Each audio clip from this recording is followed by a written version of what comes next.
hit that one. And it's 1, 2, 3, 4, 5, 6, 7, 8, 9, 10, 11, 12, 13, 14, 15, 16, 17, 18, 19, 20. It's 20 187-year cycles.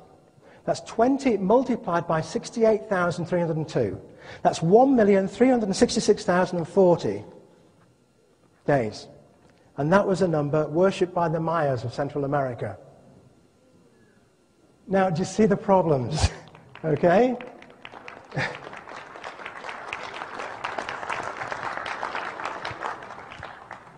This is a mosaic sun shield from Monte Alban in Mexico.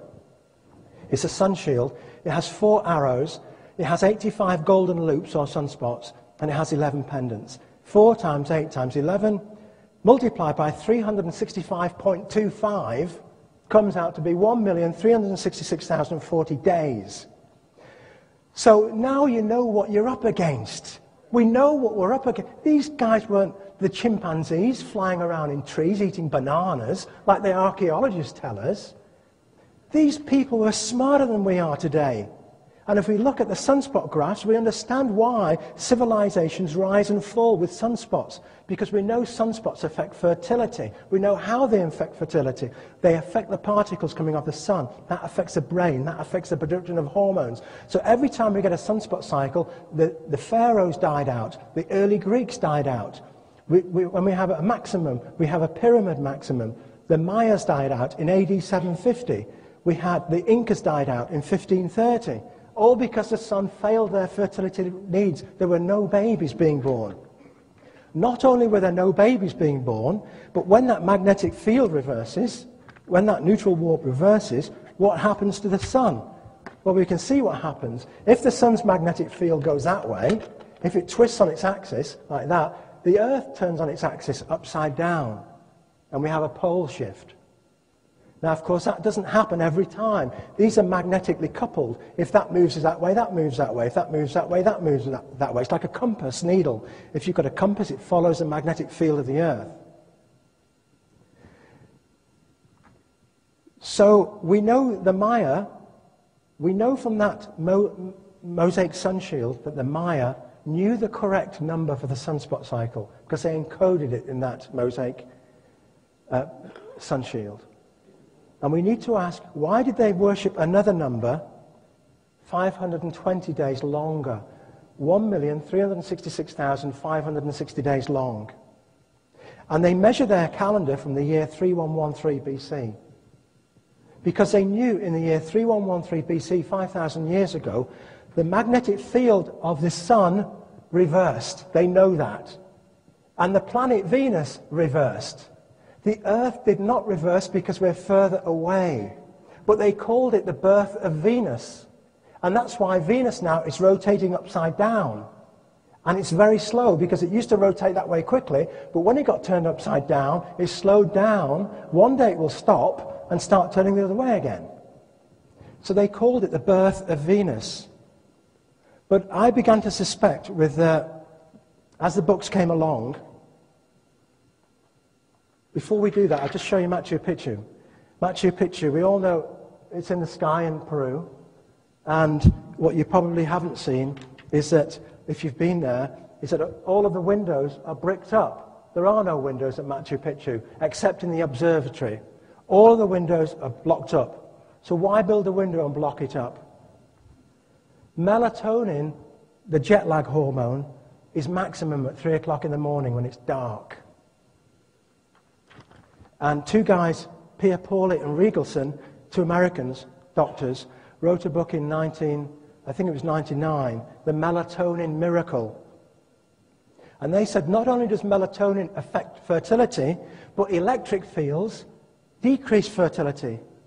So if you're in Machu Picchu and you want to get rid of the electric fields, what do? You earth bond all of the stones in the building to short circuit the electrical energy to ground. And this is why all the stones at Tiwanaku in Bolivia and in Peru have these copper straps in the concrete, in the enchased blocks. So during the Inca minimum, they had a sunspot minimum. And when we have sunspot minimums, we have a mini ice age. When we have a mini ice age, we have less evaporation of the water from the oceans. So why didn't everybody in the world die out when we had a sunspot minimum? Because around the equator, around Mexico and Peru, either side of the equator, they had less melatonin and less fertility. It was a sunspot maximum, so we had more X-rays coming off the sun, so we had more spontaneous fetal abortion from the X-rays. X-rays are dangerous if you're pregnant. We had a sunspot minimum, so there was less rain. Globally, all around the world. But in equatorial regions, it was more crucial.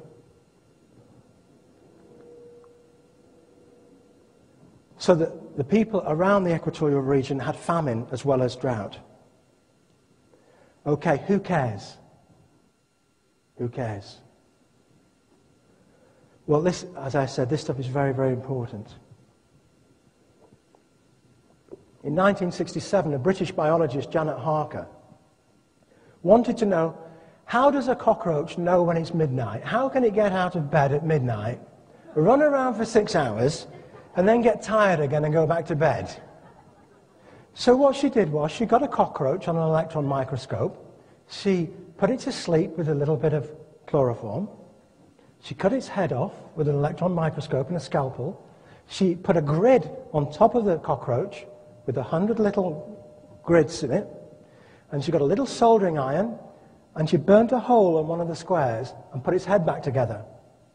Next day, got up at midnight. Next day, she got a different cockroach, and she burnt out the next square. And she did this over and over again, and eventually she reached a part of the brain which, when she burnt it out, it didn't wake up at midnight, and it didn't go to bed. It just ran around continuously. So she said, that must be the biological clock. She said, how can I check? So she got an Australian cockroach and she flew one in. And she put his clock in the English cockroach, and she put the English clock in the Australian cockroach, and they both went to bed at the opposite time. So she said, it must be the clock. And then she said, I wonder what will happen if we put 2 clocks in one cockroach. So she put 2 clocks in one cockroach. And every time they got cancer and died. Okay, so let's have a look what's going on. Here we have the sun. The sun's giving out radiation, don't forget. And there's 4 patterns of radiation. This diagram shows the pattern 1, 2, 3. In other words, this particular month, number 4 was burned out.